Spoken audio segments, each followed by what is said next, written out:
हरे कृष्णा. तर सर्वांचं परत एकदा स्वागत आहे या रामकथेमध्ये. आज आपण अंतिम भागामध्ये प्रवेश करतोय रामायणाच्या, ज्याचं शीर्षक आहे उत्तरकांड.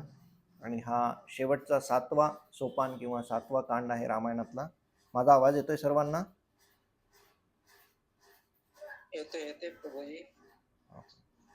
तर आपण उत्तरकांडमध्ये प्रवेश करतोय आणि आत्तापर्यंत आपण चर्चा केली त्यामध्ये अयोध्याकांड म्हणजे जेव्हा रावणाचा वध झाला आणि राम आणि सर्व सुग्रीव सेना, हनुमानजी, जांबुवन या सर्वांना घेऊन अयोध्येस आले. आणि अयोध्येस आल्यानंतर आता प्रभू श्रीरामचंद्रांचा राज्याभिषेक सोहळा होतोय. राज्याभिषेक सोहळ्यामध्ये अत्यंत भव्य दिव्य असा हा सोहळा आहे. मोठा राज्याभिषेक हा श्रीरामांचा होतोय आणि अनेक प्रकारचे प्रत्येक या पृथ्वीवरचे सर्व राजे या राज्याभिषेकाला, सर्व ऋषी, सर्व मुनी, त्याचबरोबर सर्व प्रकारच्या जनतेला प्रभू श्रीरामचंद्रांनी आमंत्रण दिले आणि या अत्यंत भव्य असा हा राज्याभिषेक सोहळा पार पडला.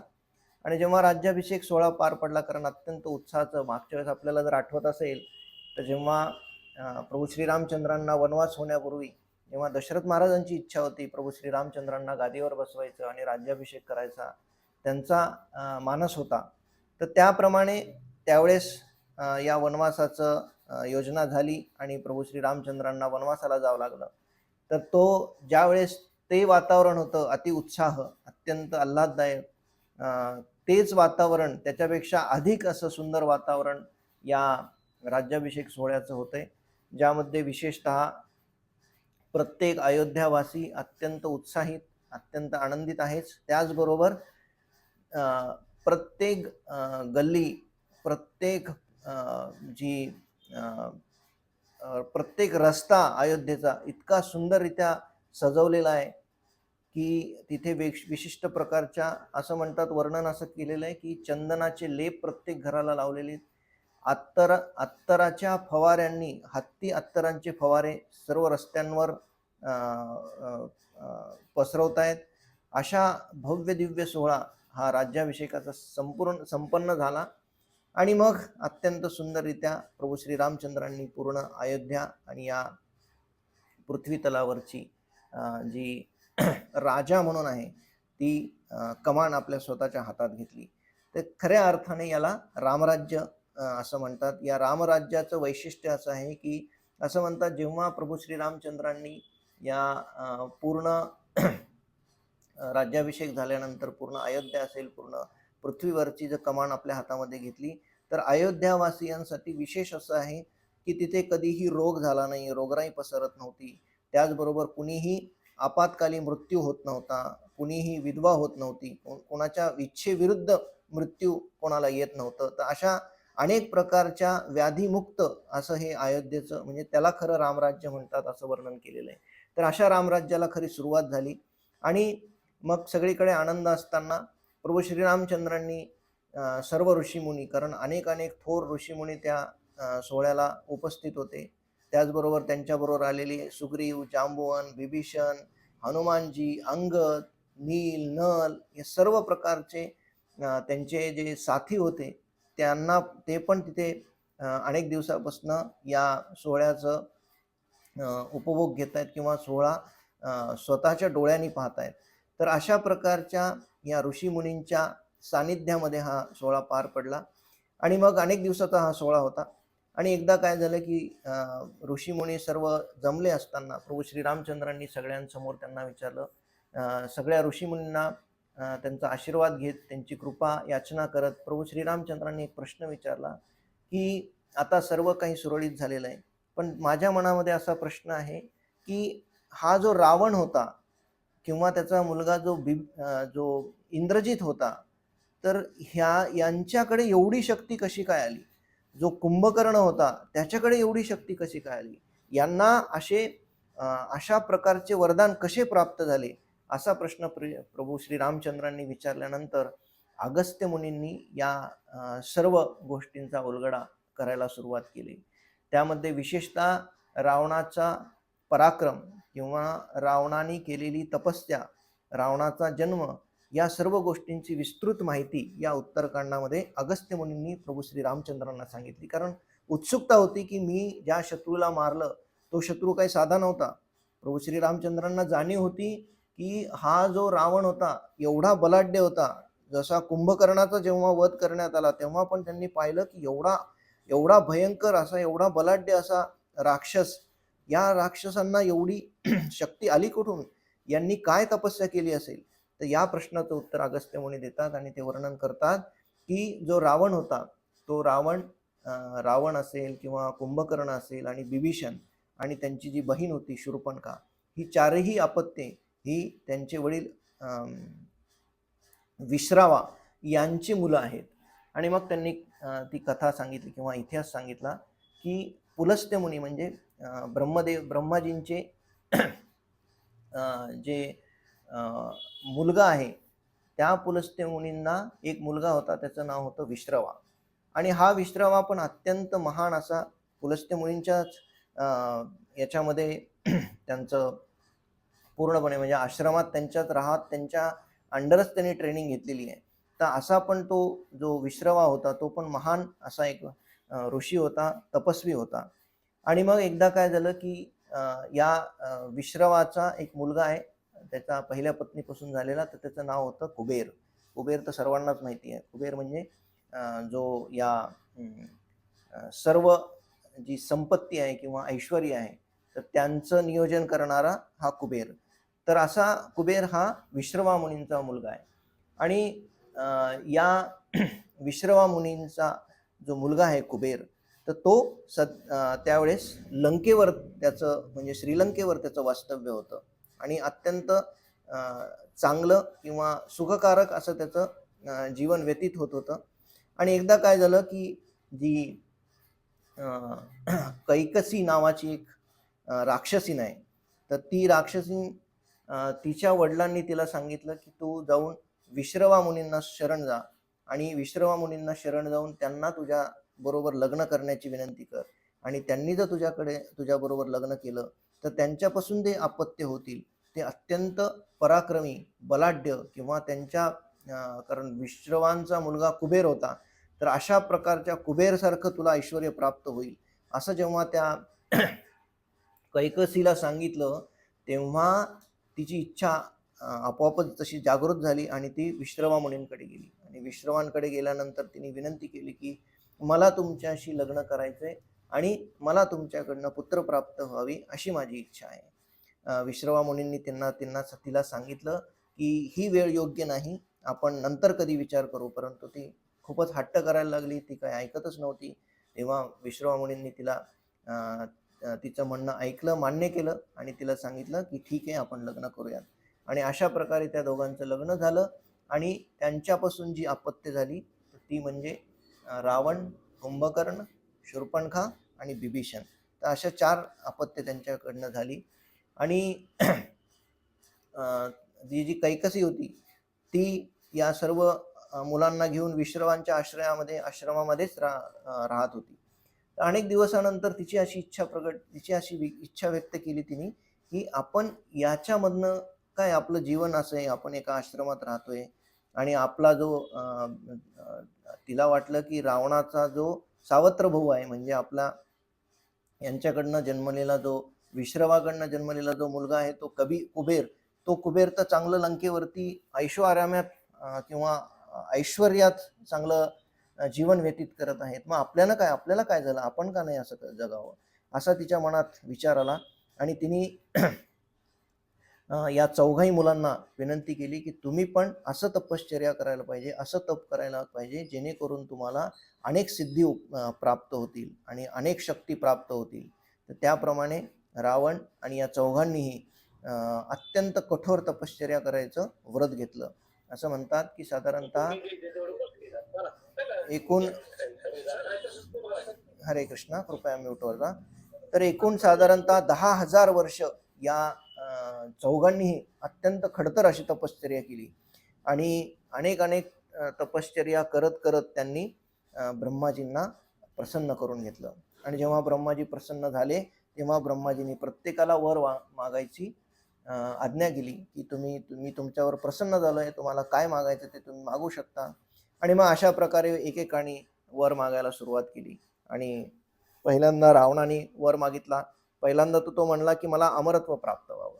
ब्रह्माजी म्हणले अमरत्व तर मलाही प्राप्त नाही, मी तुला कुठून देणार. तर मग त्यांनी अटी घातल्या की मला याच्याकडून नको, त्याच्याकडून नको, देवतांकडून नको, गंधर्वांकडून नको, कोणापासूनच मृत्यू यायला नाही. परंतु तो मनुष्य आणि वानर यांना अतिशय तुच्छ लेखत होता.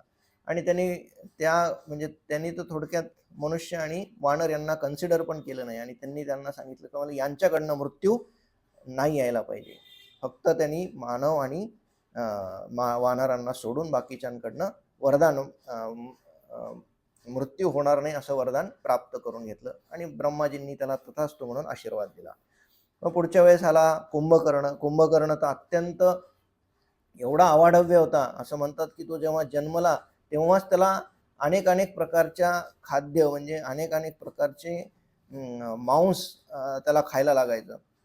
आणि तो एवढा बलाढ्य आणि एवढा धिप्पाड आणि एवढा मोठा होता की सर्व देवी देवतांना भय वाटलं की आता जर याने असा काही वर मागितला आणि याला जर ब्रह्माजींनी वर दिला तर मग पृथ्वीचं काही खरं नाही. हा प्रत्येक ठिकाणी पृथ्वीचा विध्वंसच करायला बसलाय. कारण एवढा जर राक्षसाला जर वर प्राप्त झाले तर मग तर काय बघायलाच नको.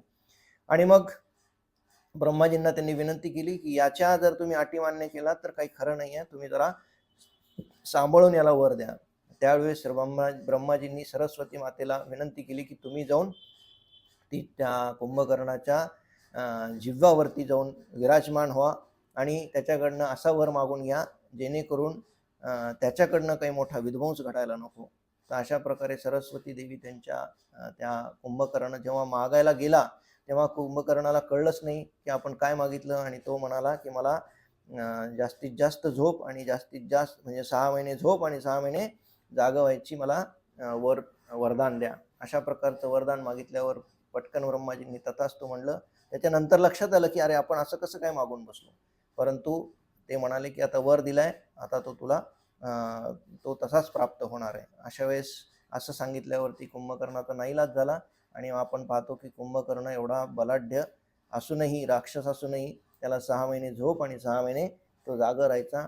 तर अशा प्रकारे कुंभकर्णाला वर ब्रह्माजींनी दिला. आणि त्याचबरोबर विभीषणाने जो वर मागितला तर त्यांनी जो वर मागितला तर त्यांनी सांगितलं की मला भगवंतांची भक्ती मिळावी, मला भगवंतांच्या नामामध्ये गोडी मिळावी, अशा प्रकारचा वर मला द्या. ब्रह्माजींना आनंद झाला की अशा प्रकारचा पण भगवंतांचा भक्त एका राक्षस कुळात जन्मला आणि त्यांनी असा वर मागितला, याचा ब्रह्माजींना विशेष आनंद झाला. आणि त्यांचं कौतुक करत करत ब्रह्माजींनी त्याला आशीर्वाद दिले. आणि त्यांनी सांगितलं की तुझ्याकडनं फार मोठं कार्य होणार आहे, तू भगवंतांचा फार महान भक्त तर होणारच आहेस, परंतु तुझा अनेक अनेक युगापर्यंत तुझी कीर्ती पसरेल असा आशीर्वाद या विभीषणाला प्राप्त झाला. आणि त्याचबरोबर त्या शूर्पणखाला पण प्राप्त झाला की तिचं जे रूप आहे ते तिला जसं पाहिजे तसं रूप तिला बदलता येईल, पलटता येईल. तर अशा प्रकारच्या चारी या भावंडांना अशा प्रकारचं ब्रह्माजीकडनं वरदान मिळालं. आणि म्हणून एवढे हे बलशाली किंवा अत्यंत शक्तिवान असे झाले असं अगस्त्य मुनींनी यांना वर्णन केलं.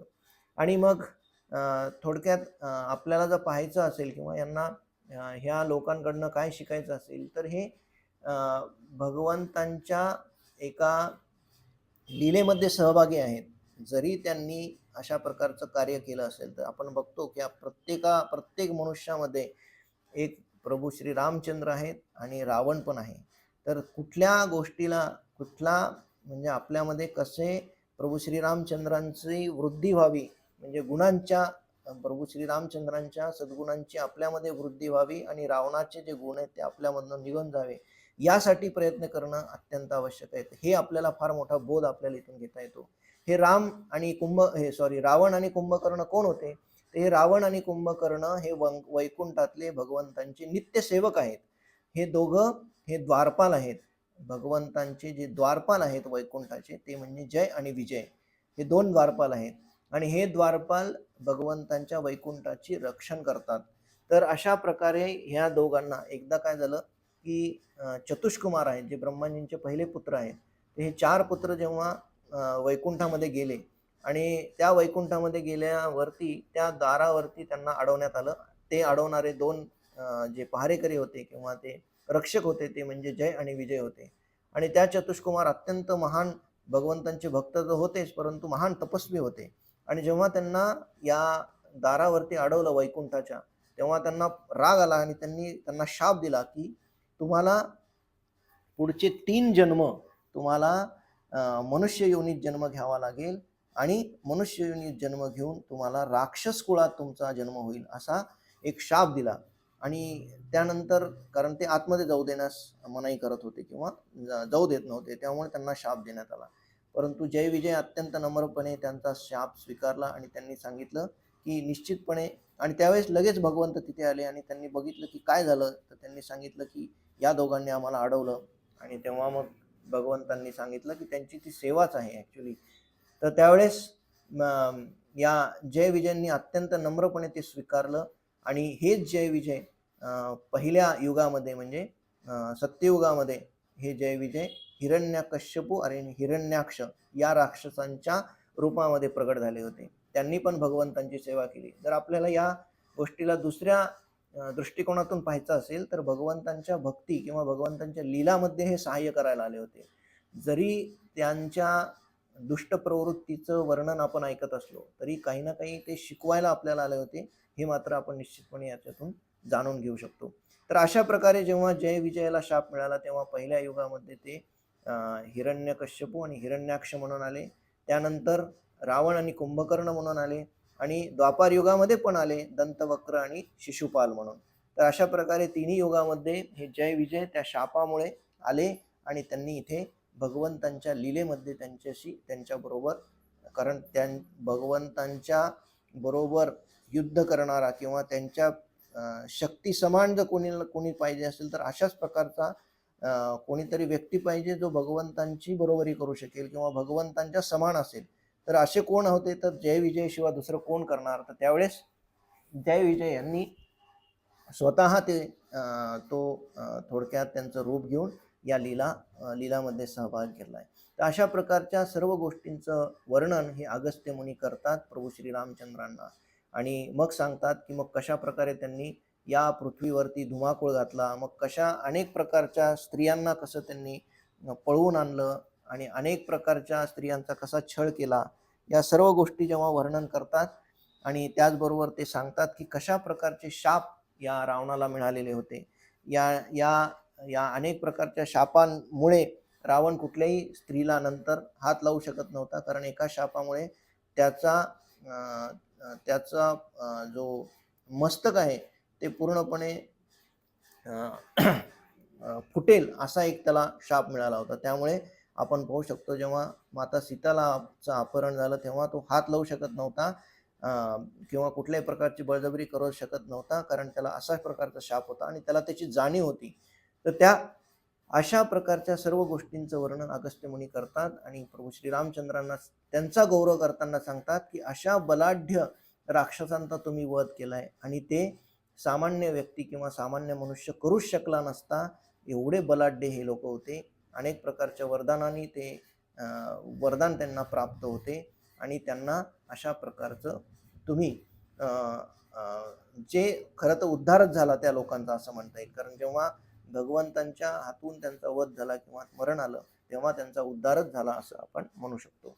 तर अशा प्रकारे अगस्त्य मुनी सांगतात की हे रावण आणि कुंभकर्ण आणि त्याचबरोबर त्यांचा जो मुलगा इंद्रजित होता तर तो पण अत्यंत बलाढ्य होता.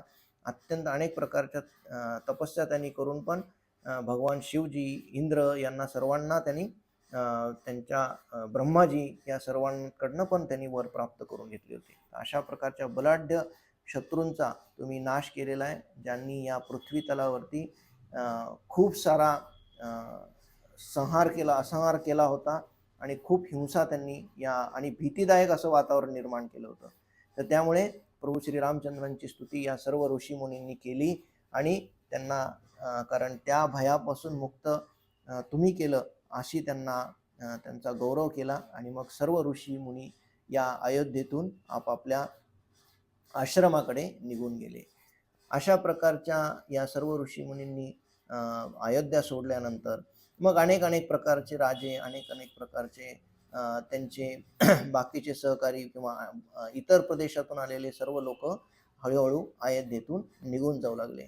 आणि मग पुढे सुग्रीव, जांबुवन, विभीषण यांनी पण प्रभू श्री रामचंद्रांची प्रभू श्री रामचंद्रांना विनंती केली की आम्हाला पण आता तुम्ही आज्ञा द्यावी आणि आम्हाला पण निरोप द्यावा. आम्ही आपल्या आपल्या राज्यात जाऊन आमच्या राज्याचा सांभाळ करू, कारण तुमच्या कृपेने या सर्व गोष्टी घडल्या आहेत. सुग्रीवाच्या बाबतीत सुग्रीव म्हणतात की मी माहीत नाही किती वर्ष असाच खितपत पडलो असतो, केवळ तुम्ही आलात म्हणून माझा उद्धार झाला. जांबुवन म्हणतात की मला तुमचं दर्शन झालं, मला माहीत नाही किती जन्म मला तुमच्या दर्शनाची वाट पाहावी लागली असती, पण या जन्मातच मला तुमचं दर्शन झालं, यातच मी धन्यता मानतो. असं म्हणून सर्व जण हळूहळू तिथून निरोप घेऊ लागले आणि निघू लागले. शेवटी हनुमानजी म्हणतात की मी काही प्रभू श्री रामचंद्र तुम्हाला सोडून जाणार नाही. प्रभू श्री रामचंद्र म्हणतात हनुमानजींना की आणि प्रभू श्री रामचंद्रांनी सगळ्यांना जाताना अनेक अनेक प्रकारच्या मौल्यवान भेटवस्तू प्रदान केल्या. अनेक अनेक प्रकारचे सोनं नाणं यांचा थोडक्यात खजिना हा प्रभू श्री रामचंद्रांनी या सर्वांवरती, कारण ते म्हणतात की विशेषतः ते सर्व वानरांचं जेव्हा गुणगान करतात तर प्रभू श्री रामचंद्र म्हणतात की हे केवळ तुमच्यामुळे शक्य झालं नाही, तर एवढा बलाढ्य राक्षस, एवढी करोडोची राक्षसांची सेना यांना मारणं केवळ अशक्य होतं. असं प्रभू श्री रामचंद्र या सर्व वानरांना स्वतः भेटतात, त्यांना मौल्यवान वस्तू भेट प्रदान करतात आणि मग सर्वांचा निरोप घेतात. अशा सर्वांचा निरोप घेत घेत प्रभू श्री रामचंद्र हनुमानजींना म्हणतात की तुला काय भेट पाहिजे, तुझ्या एवढी सेवा किंवा तुझ्या एवढं जे कार्य ते अनन्यसाधारण कार्य आहे. तर हनुमानजी म्हणतात मला काही नको, पण मला 2 गोष्टी हव्यात. सगळ्यांना आश्चर्य वाटलं की हनुमानजी खरं तर काहीच मागणार नाही अशी सगळ्यांना खात्री होती. तरी पण हनुमानजी म्हणतात मला फक्त 2 गोष्टी पाहिजेत किंवा 2 गोष्टी मला मिळाव्या अशी माझी इच्छा आहे. तेव्हा प्रभू श्री रामचंद्र म्हणतात माग तुला काय मागायचं आहे, मी तर माझा प्राण पण तुझ्यासाठी द्यायला तयार आहे. तेव्हा हनुमानजी म्हणतात प्रभू मला फक्त तुमचे 2 जे चरण आहेत त्यांची सेवा मिळावी एवढंच मला पाहिजे. आणि मी ते सांगतात की मला तुमच्यापासून दूर करू नका, मी तुमची सेवा करण्यासाठी अत्यंत उत्सुक आहे आणि मी तुमची सेवाच इथे राहून करण्याची माझी इच्छा आहे. त्यावेळेस प्रभू श्री रामचंद्रांना आनंद होतो आणि प्रभू श्री रामचंद्र त्यांना संमती देतात, अनुमती देतात की तू इथेच अयोध्येला राहावं आणि माझ्याबरोबरच राहावं. तर अशा प्रकारे हनुमानजी कायम अयोध्येलाच पुढे वास्तव्य करतात आणि ते अयोध्या सोडून कधीही जात नाहीत. तर अशा प्रकारे हनुमानजी तिथेच राहिले. आणि मग विभीषणनी परवानगी मागितली. विभीषण म्हणाले की प्रभू श्री रामचंद्रांना विनंती केली की माझं पण खूप कल्याण झालेलं आहे, माझा पण उद्धार झालेला आहे तुमच्यामुळे. मला ज्या भगवंतांचं नाम मी घेत होतो त्यांचं प्रत्यक्ष दर्शन प्राप्त झालं, त्यांची सेवा करता आली आणि माझा जो भाव आहे, आपण बघू शकतो की विभीषणजीचा हा भाव जो पूर्णपणे शरणागत असण्याचा भाव आहे तो आपण या नवविधा भक्तीमध्ये पाहिलं की कसं विभीषणजींचा पूर्णपणे शरणागती भाव हा आपल्याला पाहायला मिळतो. तर शरणागत या विभीषणजींच्या पूर्णपणे शरणागतीवरती प्रभू श्री रामचंद्र अत्यंत प्रसन्न झाले आणि त्यांनी विचारलं की तुम्हाला काय पाहिजे तुम्ही मागा. तेव्हा विभीषणनी एक विनंती केली की त्यांनी मागितलं की जे तुमच्याकडे असणारे त्यांची ज्या विग्रहांची तुम्ही पूजा करता ते म्हणजे रंगनाथजी, त्या रंगनाथजींना मला घेऊन जायची इच्छा आहे. तेव्हा भगवंत म्हणतात अरे खरं तर हे आमच्या वंश परंपरेगत यांची विग्रहांची पूजा होते आणि मग आम्ही कसे काय देऊ. त्यावेळेस प्रभू श्री रामचंद्र त्यांच्या प्रेमळ आग्रहामुळे हे मान्य करतात की तुम्ही रंगनाथजींना घेऊन जा, परंतु एक अट सांगतात की या रंगनाथजींचं वैशिष्ट्य आहे तुम्ही त्यांना घेऊन गेला तिथून, परंतु जिथं जर कुठे तुम्ही ठेवलं त्यांना तर मात्र तुम्हाला तिथेच ठेवावं लागेल, ते पुढे जाणार नाहीत. त्यामुळे एकदाच नेताना तुम्ही व्यवस्थित त्यांना घेऊन जा. तर अशा प्रकारची विनंती केल्यानंतर बिभीषणजींना त्या विग्रह प्राप्त होतात आणि विभीषणजी ते विग्रह घेऊन श्रीलंकेकडे निघतात. आणि श्रीलंकेकडे निघताना असं म्हणतात की जेव्हा ते या श्रीरंगमला येतात तेव्हा श्रीरंगमचा एक राजा तिथे होता आणि त्यांनी पाहिलं की बिभीषणजी अत्यंत भव्य दिव्य असे एक रंगनाथजींचे विग्रह घेऊन चाललेले आहेत. आणि मग तो राजा त्यांना थांबायची विनंती करतो आणि त्यांचा पाहुणचार करतो. त्या राजाची विनंती मान्य करून तिथे बिभीषणजी थांबतात. थोडक्यात त्यांच्याकडनं त्या अटीचं विस्मरण होतं आणि जेव्हा त्यांच्या लक्षात येतं तेव्हा रंगनाथजी सांगतात की मी आता पुढे तुझ्या पुढे येऊ शकणार नाही, मला इथेच तुला स्थापित करावं लागेल. अशा प्रकारे जे ओरिजिनल रंगनाथजी हे अयोध्येला होते ते विभीषणजीमुळे हे श्रीरंगमला आले आणि मग श्रीरंगमलाच आल्या इथेच थांबल्यामुळे त्या विग्रहांची तिथेच परत स्थापना झाली. आणि आजही आपण बघतो श्रीरंगमला हे रंगनाथजी विराजमान आहेत आणि त्यांचीच अनेक अनेक प्रकारे खूप सुंदर अशी पूजा किंवा खूप सुंदर असं हे धाम आहे. तर अशा प्रकारे श्रीरंगमला येऊन रंगनाथजी स्थापन झाले. एवढंच नाही तर जेव्हा रंगनाथजी तिथे थांबले तेव्हा बिभीषणच्या डोळ्यातनं पाणी आलं. ते म्हणाले की अरे मला तुम्हाला घेऊन जायचंय लंकेला आणि आता तुम्ही इथेच थांबल्यावर मी कसं काय पूजा करणार, मी तुमची कशी काय सेवा करू शकणार. तेव्हा रंगनाथजी सांगतात की काही हरकत नाही, मी तुझ्याकडे म्हणजे दक्षिणेकडे, कारण लंका ही दक्षिणेकडे आहे.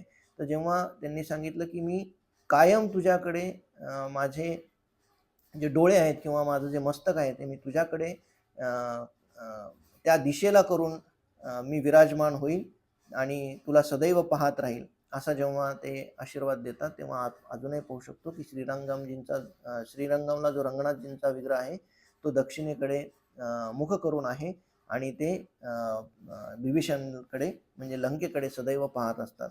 आणि असं म्हणतात की रोज बिभीषणजी लंकेवरनं येतात, कारण बिभीषणजी असतील आणि हनुमानजी असतील हे चिरंजीव आहेत.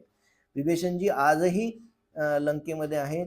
ते रोज या रंगनाथजींचं दर्शन घ्यायला श्रीरंगामध्ये येतात आणि परत लंकेला जातात. तर अशा प्रकारे बिभीषणजींना या रंगनाथजीची प्राप्ती झाली. तर अशा सर्व प्रकारच्या अनेक अनेक भक्तांनी, अनेक अनेक राजे, अनेक अनेक ऋषींनी भगवान श्री रामचंद्रांचा निरोप घेतला आणि अयोध्या आपापल्या सेवा, आपापल्या इच्छित अशा गोष्टी घेऊन तिथून निघून गेले. तर अशा प्रकारचा मग सुंदर असं रामराज्य तिथे सुरू झालं. कुठे? अयोध्येला.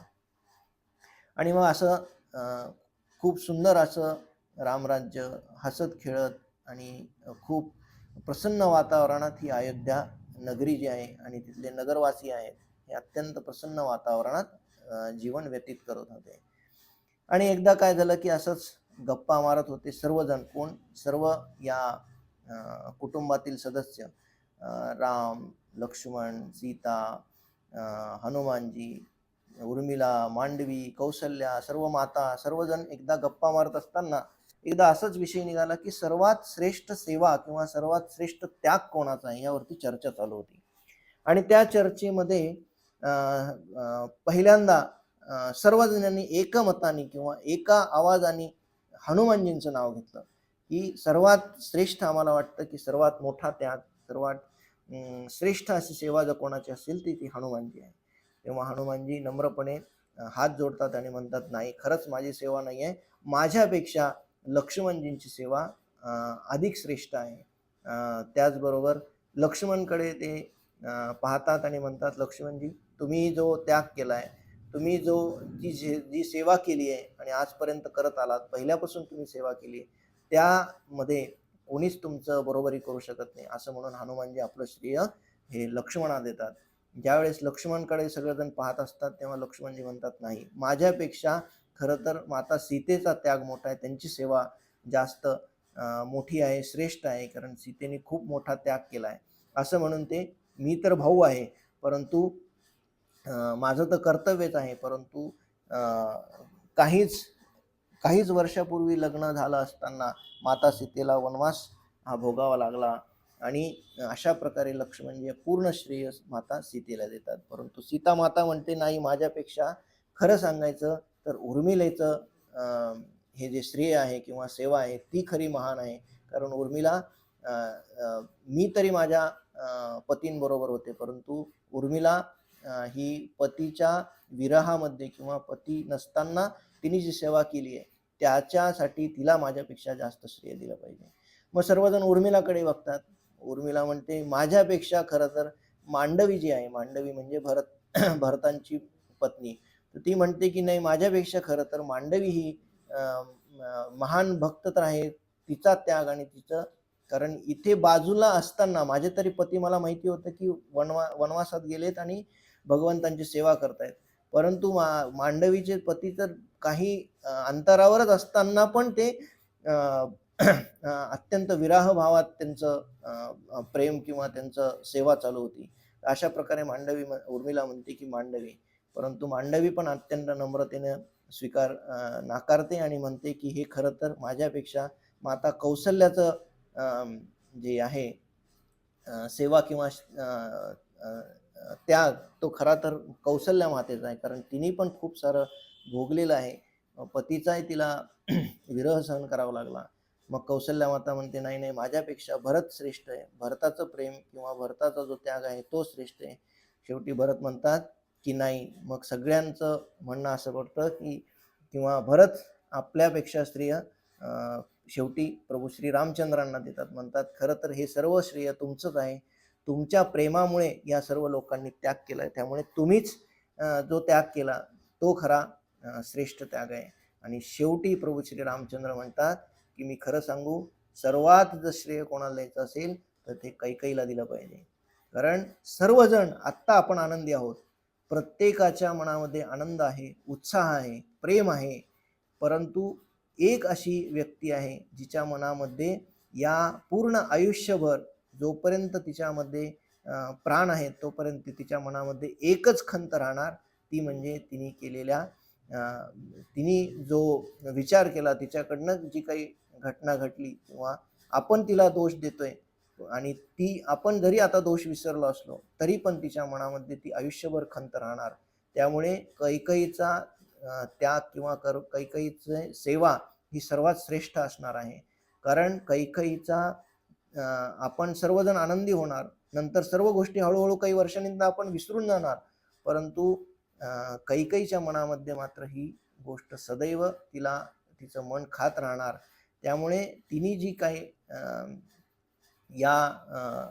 मध्ये तिच्याकडनं जे काही घडलंय तर तिचा मात्र दोष ती स्वतःवरच घेणार. त्यामुळे खरा त्याग कोणाचा असेल तर ते कैकेयीकडे पाहतात आणि कैकेयी मातेच्या डोळ्यात अत्यंत अश्रू येत आहेत आणि कैकेयी म्हणते की आता मी काय बोलणार, कारण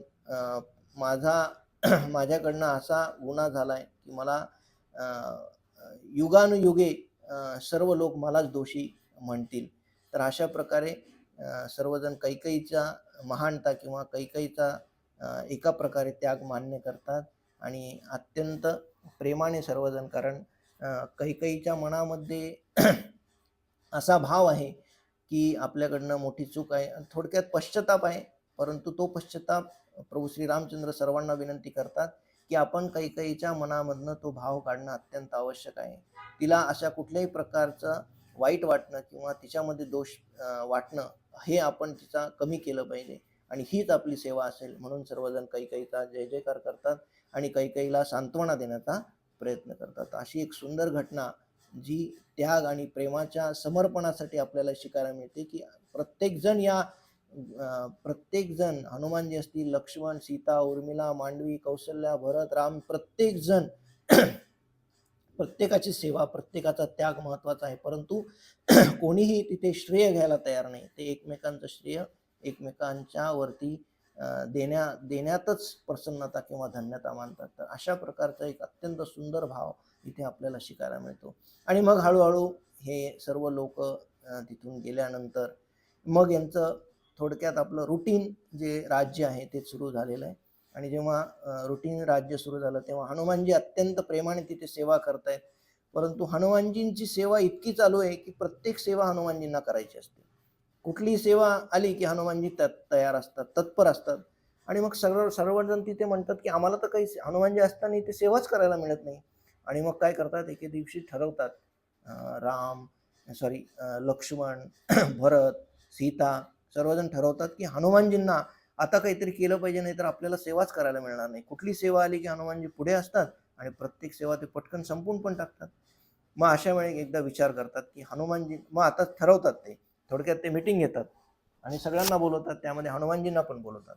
हनुमानजींना सगळ्यांना सांगतात की प्रत्येकाला आपली आपली सेवा वाटून देण्यात आलेली आहे आणि त्याप्रमाणेच फक्त सेवा करायची, कुणीही कुणाच्या सेवेमध्ये लुडबुड करायची नाही आहे. हनुमानजींना आश्चर्य वाटतं, म्हणतात अरे आपली सेवा जाते काय. आणि मग हनुमानजींना सगळ्या सेवा सगळेजण वाटून घेतात आणि हनुमानजींसाठी काही शिल्लकच उरत नाही सेवा. आणि मग हनुमानजी म्हणतात मी काय सेवा करू. तेव्हा माता सीता म्हणते की तुम्ही शोधा तुम्हाला काय सेवा करायची ते, आणि तुम्ही शोधल्यावरतीच तुम्हाला कळेल. आता तर बाकीच्या सेवा सगळ्यांनी वाटून घेतलेल्या आहेत. किंवा प्रसाद बनवण्याची सेवा कोणीतरी वाटून घेतली, भगवंतांचा शृंगार करायची कोणतरी सेवा वाटून घेतली, ह्याची सेवा त्याची सेवा, सकाळपासून संध्याकाळपर्यंत सगळ्या सेवा सगळ्यांनी वाटून घेतल्या, परंतु हनुमानजींना कुठलीही सेवा मिळाली नाही. मग हनुमानजी विचार करू लागले की आपल्याला कुठली सेवा मिळावी. आणि मग हनुमानजी म्हणतात ठीक आहे, मला एक सेवा आठवली, ती मी घेईल म्हणतात. मग म्हणतात काय सेवा आठवली तुम्हाला. तर ते म्हणतात जेव्हा जेव्हा भगवंतांना जांभळी येईल तेव्हा जेव्हा जांभळी येईल तेव्हा मी चुटकी वाजवणार त्यांच्या तोंडाजवळ. म्हणजे त्यांना, जसं आपण बघतो की आपण जेव्हा जांभळी येते तेव्हा चुटकी वाजवतो, त्याप्रमाणे हनुमानजी म्हणतात जेव्हा त्यांना जांभळी येईल तेव्हा मी चुटकी वाजेल, एवढीच सेवा मला द्या. आणि सगळ्यांना वाटतं ठीक आहे, याच्यात काहीच नाही, कधीतरी सेवा येणार, कधीतरी श्रीरामांना जांभळी येणार आणि मग हे चुटकी वाजवणार. याचा अर्थ त्यांना काही सेवा मिळणारच नाही. आणि सगळ्यांना आनंद होतो आणि सगळे आपली आपली सेवा घेऊन निघून जातात. मग हनुमानजी तिथे प्रत्येक क्षणी भगवान श्रीरामांच्या बरोबरच असतात. आणि मग बघतात हे लोक सगळे, एक दिवस झाले, 2 दिवस झाले, हे काय हनुमानजी म्हणतात, हनुमानजी सोडतच नाही श्रीरामांना आणि त्यांना आतापर्यंत एकदाही जांभळी आलेली नाही. आणि हे काय नुसते त्यांच्या मागे मागे फिरत असतात. मग एके दिवशी बोलवतात त्यांना, म्हणतात तुम्ही त्यांच्या मागे काय काय सारखं सारखं काय फिरत असता.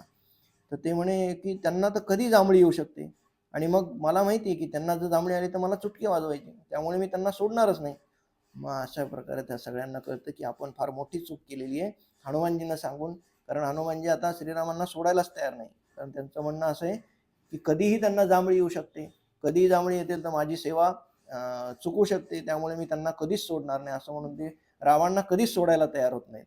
आणि मग सगळ्यांना वाईट वाटतं किंवा पश्चाताप होतो, म्हणतात आपण एक चूक केली. कारण हनुमानजींचा जो सेवेचा भाव आहे त्याच्याशी आपण कुणीही स्पर्धा करू शकत नाही. आणि मग ते त्यांना म्हणतात की तुम्हाला जी सेवा पाहिजे ती तुम्ही घ्या आणि तुम्ही प्रभू श्री रामचंद्रांची सेवा करा. तर अशा प्रकारे हनुमानजी प्रत्येक छोट्या छोट्या गोष्टीतून दाखवून देतात की भगवंतांची सेवासाठी तत्परता आणि उत्साह कसा आवश्यक आहे, किंवा हे हनुमानजी दाखवून देतात. आणि मग हनुमानजी अशा अनेक प्रकारच्या सुंदर सुंदर लीला करत असतात.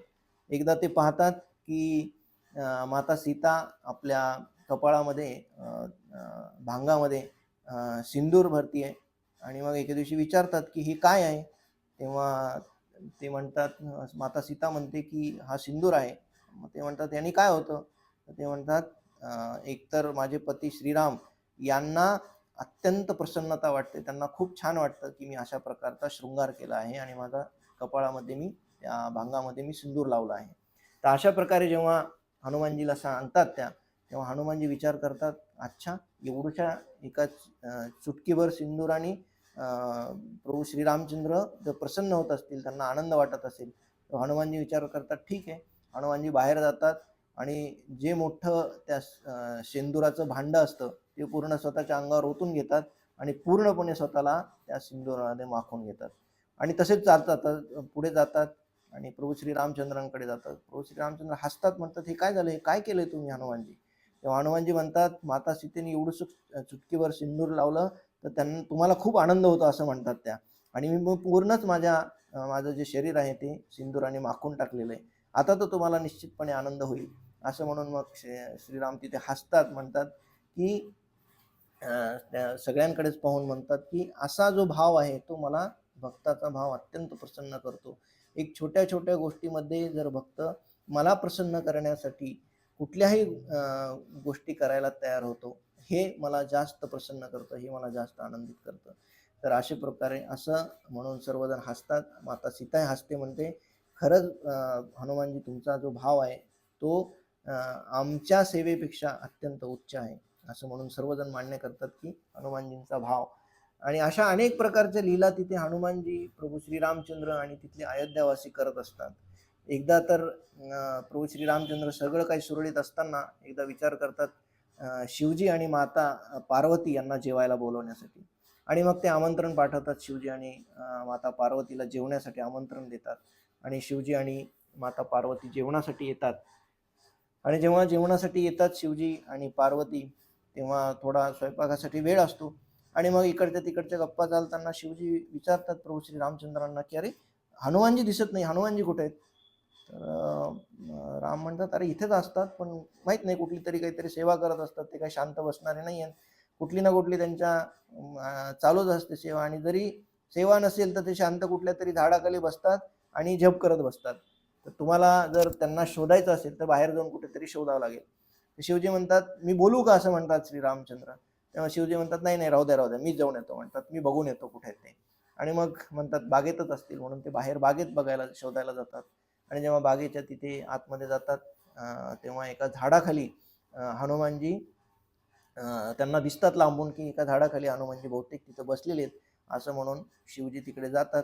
आणि जेव्हा जसं जसं जवळ जातात तेव्हा त्यांच्या लक्षात येतं की हनुमानजी राम नामाचा जप करतायत. आणि अत्यंत सुंदर असा तो जप चाललाय. आणि त्याच्यावरती हनुमान आपोआपच शिवजींचे पाय असे नाचायला लागतात, किंवा आपोआपच एक रिधम आल्यासारखा शिवजींमध्ये येतो. अशा प्रकारे जसे जसे ते हळूहळू पुढे पुढे जातात, जसे जसे हनुमानजींच्या जवळ जवळ जातात, तसे शिवजींचे अंग हलायला लागतं आणि ते नाचायला सुरुवात करतात. थोडक्यात जे रामनाम जे जप करत असतात हनुमानजी, त्या रामनामाच्या जपामध्ये इतके मग्न असतात, त्यांना माहिती नाही कोण आजूबाजूला आले. स्वतः ते त्या रामनामाचा आनंद घेत आहेत आणि हळूहळू शिवजी पण तिथे रामनामाचा आनंद घेत आहेत. असं म्हणत म्हणत ते शिवजी पण तिथे नाचायला लागतात. आणि मग इथं बराच वेळ झाल्यावरती माता पार्वती म्हणते शिवजींना जाऊन बराच वेळ झाला, कुठे गेले म्हणून मी बघून येते. म्हणून माता पार्वती येते. माता पार्वती बघते अरे हे तर हनुमानजी तिथे नाचतायत, शिवजी पण नाचतायत. मग ती जाते तिथून ऐकायला लागते, तर त्यांना वाटतं अरे वा हे खूप छान चाललंय. आणि त्या पण त्याच्यात रममाण होतात आणि त्या पण नाचायला लागतात. असं करत करत तिथून वरून देवी देवता पाहत असतात. देवी देवता पण खाली येतात, शिवजी नाचतायत म्हणून ते पण नाचायला लागतात. आणि असं बघत बघत अख्ख्या त्या बागेमध्ये सगळेजण तिथे सर्वजण त्या रामनामामध्ये नाचतायत आणि आनंदाने बागडतायत. इकडे राम वाट पाहतायत की शिवजी किती वेळ झाला जाऊन, हनुमानजी तर आलेच नाही, पण शिवजी पण तिकडेच गेलेत. आणि मग माता सीतेला म्हणतात की तू जाऊन बघ बरं तिकडे काय चाललंय. कारण हनुमानजी बरोबर जेव्हा सगळे देवी देवता आले, पार्वती माता आल्या, लक्ष्मणजी येतात, भरत येतात आणि सगळेच नाचायला लागतात तिथे. आणि मग हळूहळू माता सीता येते, ती पण इकडेच नाचायला लागते. रामजी म्हणतात चाललंय काय, इतका वेळ झाला यांनी काय केलंय. म्हणून ते बाहेर येऊन बघतात तर सगळा तो बाग पूर्णपणे सर्व लोकांनी भरलेला आहे आणि तिथे जोरजोरात डान्स चालू आहे. आणि मग वाट काढत काढत काढत पुढे जातात आणि पाहतात तर हनुमानजी तिथे एका तालावर नाचतायत आणि त्यांच्या मागे हे सर्व काही लोक नाचतायत. असं म्हणून ते हनुमानजी हलवतात. आणि हनुमानजी जेव्हा शुद्धीवर येतात तेव्हा प्रत्यक्ष प्रभू श्रीरामचंद्रांना पाहतात आणि एकदम थांबतात. आणि त्यांना आणि पाहतात तर काय, मागे सगळेजण डान्स करतायत, नाचतायत. राम नावाच्या त्या कीर्तनामध्ये एवढे मग्न झालेले आहेत, कोणाची शुद्ध नाहीये. परंतु त्यावेळेस हनुमानजींना एकदम लज्जा वाटते की अरे या आपल्यामुळे या लोकांना हे सर्व डिस्टर्ब झालेलं दिसते आपल्यामुळे काहीतरी, असं म्हणून त्यांना ओशाळल्यासारखं होतं.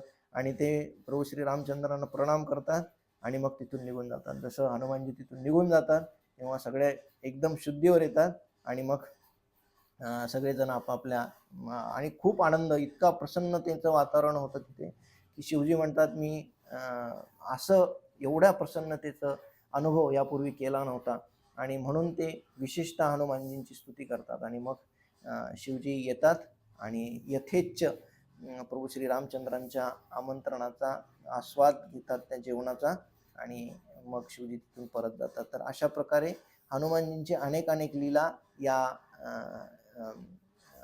या कांडामध्ये होतात.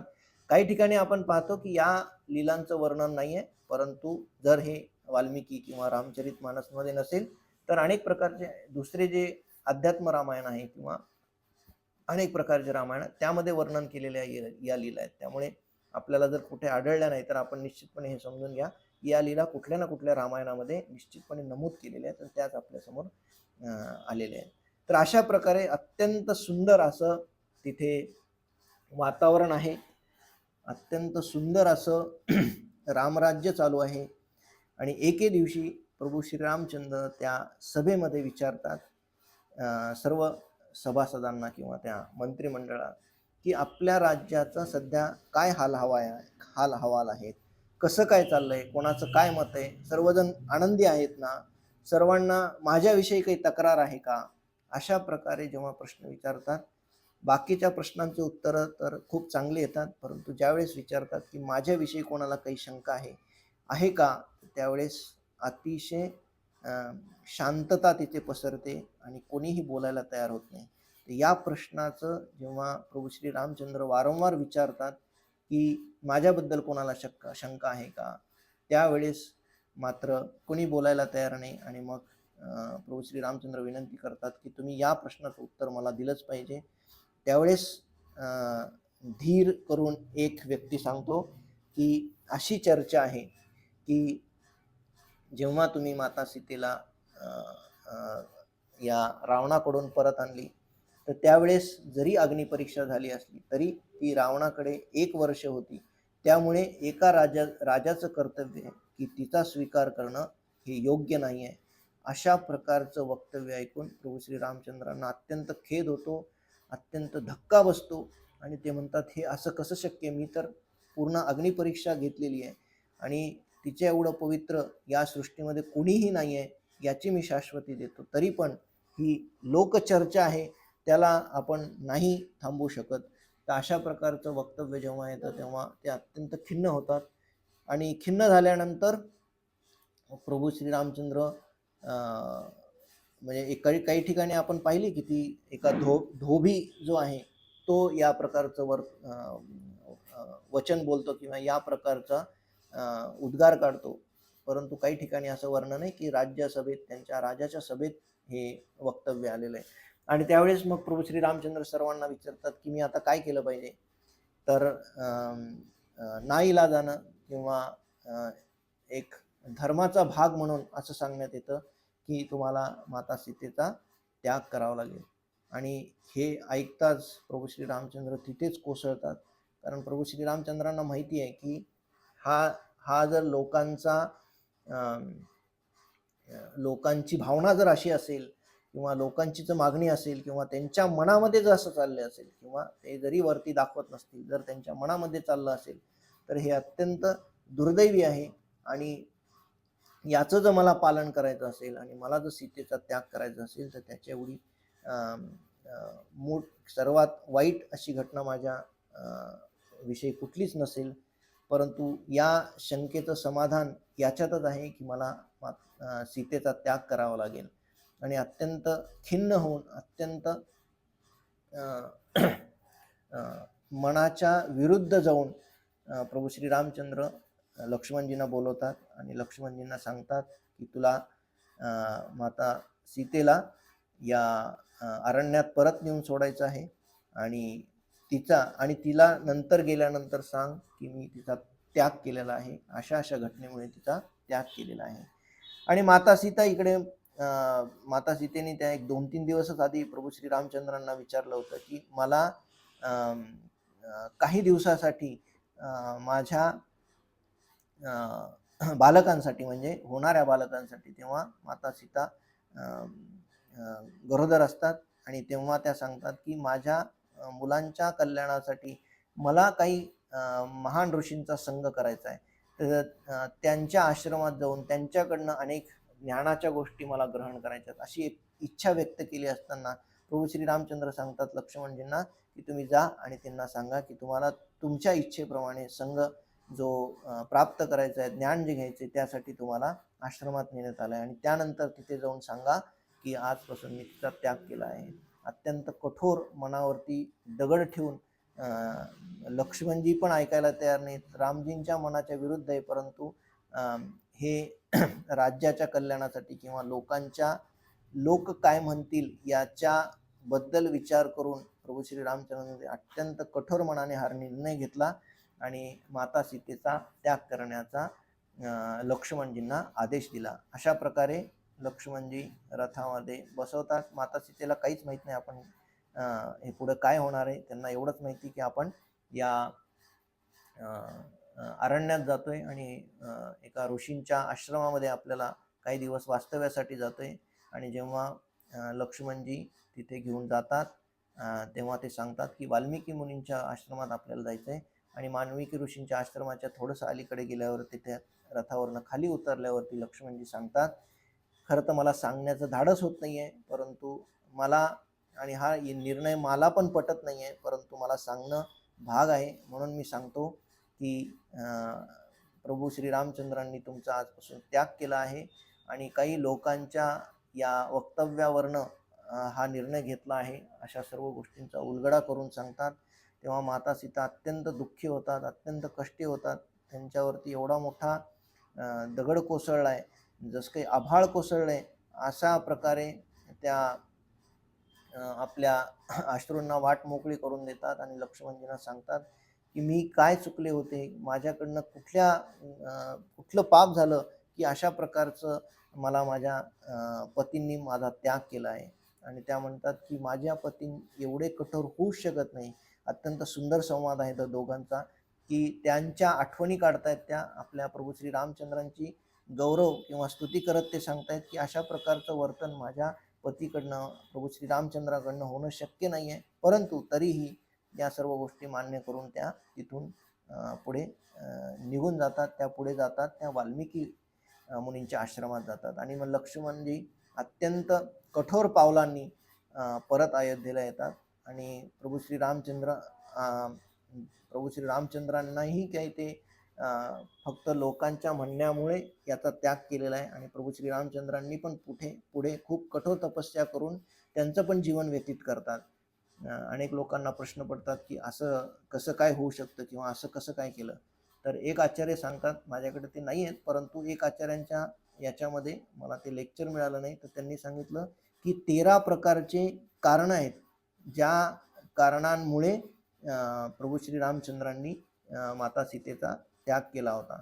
त्या त्यागाचं एक कारण जेव्हा मी ऐकलं तेव्हा माझ्या लक्षात आलं की निश्चितपणे अशा प्रकारची बाकीची पण कारणं असणार आहेत आणि ती योग्यच असणार आहेत. तर एक कारण ते असं सांगतात की त्यांचं असं म्हणणं होतं की इथे अयोध्येचे लोक काय म्हणतात हे ऐकत बसण्यापेक्षा काही वर्षांनी जेव्हा सीता ही आपल्या धामात परत जाईल तेव्हाच तिच्यासाठी यातून मुक्तता होईल, इथे बसून ऐकण्यापेक्षा. तर अशा प्रकारच्या या मुक्ततेसाठी प्रभू श्री रामचंद्रांची योजना होती, असं आपल्याला एक कारण लक्षात घेता येऊ शकतं. तर अशा प्रकारे मग वाल्मिकी मुनींच्या आश्रमात माता सीता जातात आणि माता सीता तिथे जाऊन वास्तव्य करतात. आणि इकडे राम पण अत्यंत दुःखी आहेत आणि अत्यंत विरह भावनेत त्यांचं जीवन व्यतीत होते. आणि एके दिवशी माता सीतेला 2 जुळे पुत्र प्राप्त होतात. एकाचं नाव लव आणि एकाचं नाव कुश असं ठेवण्यात येतं. आणि हे दोन्हीही बालक वाल्मिकी मुनींच्या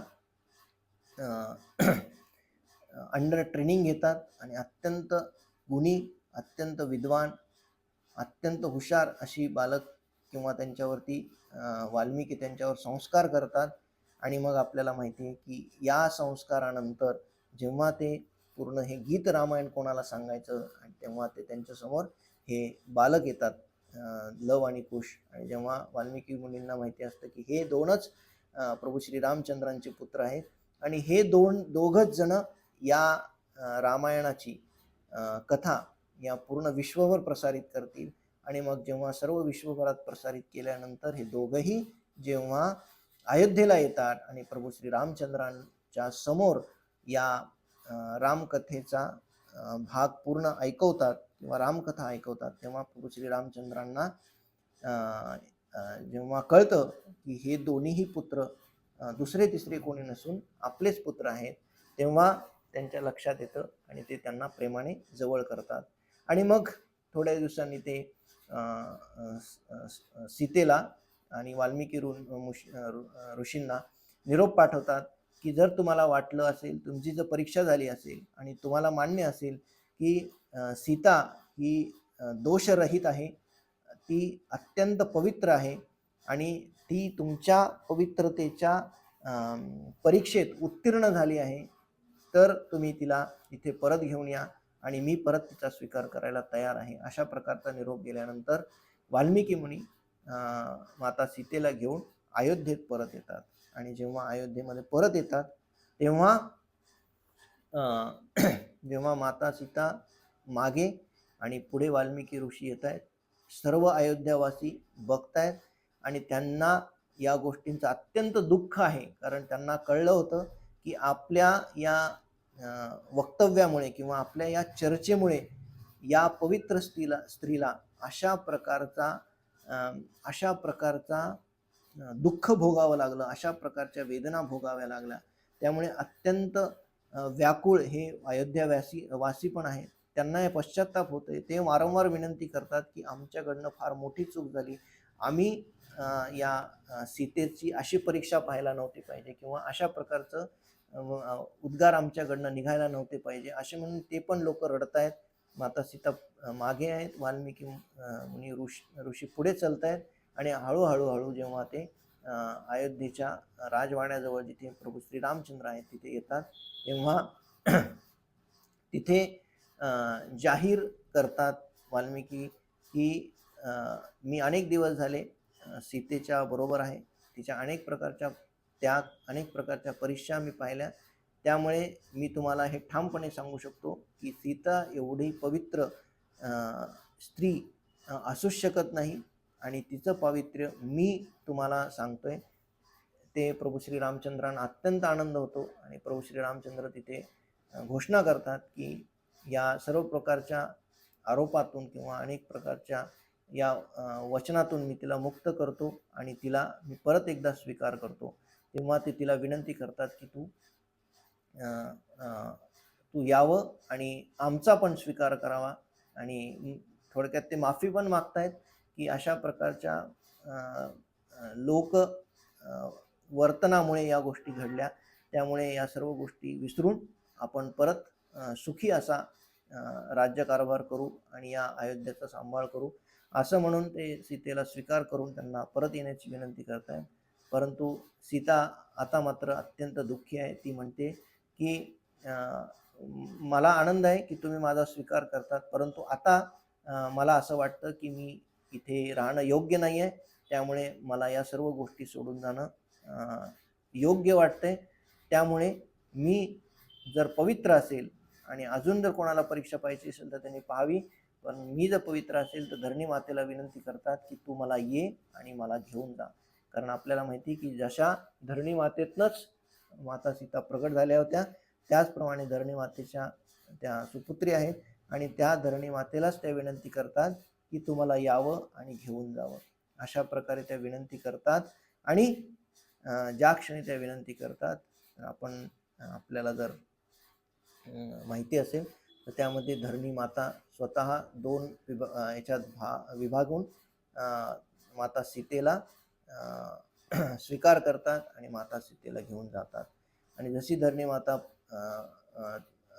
दोन भागातून ती बंद होते, त्यावेळेस प्रभू श्रीरामचंद्र मात्र जमिनीवर कोसळतात आणि अत्यंत दुःखी, अत्यंत विरहाने त्यांचा अश्रुपात होतोय, त्यांना खूप दुःख होतंय, खूप रडतायत आणि म्हणतायत परत परत मला सीतेचा मला विरह सहन करावा लागतोय, परत परत अशा गोष्टी घडतायत ज्याद्वारे ही सीता माझ्यापासून दूर राहतीये, खरं तर माझ्या जगण्याला अर्थच नाही आहे, असं म्हणून वारंवार म्हणतायत. परंतु सगळेजण तिथे वाल्मिकी असतील, विश्वामित्र असतील, वशिष्ठ मुनी असतील, सर्वजण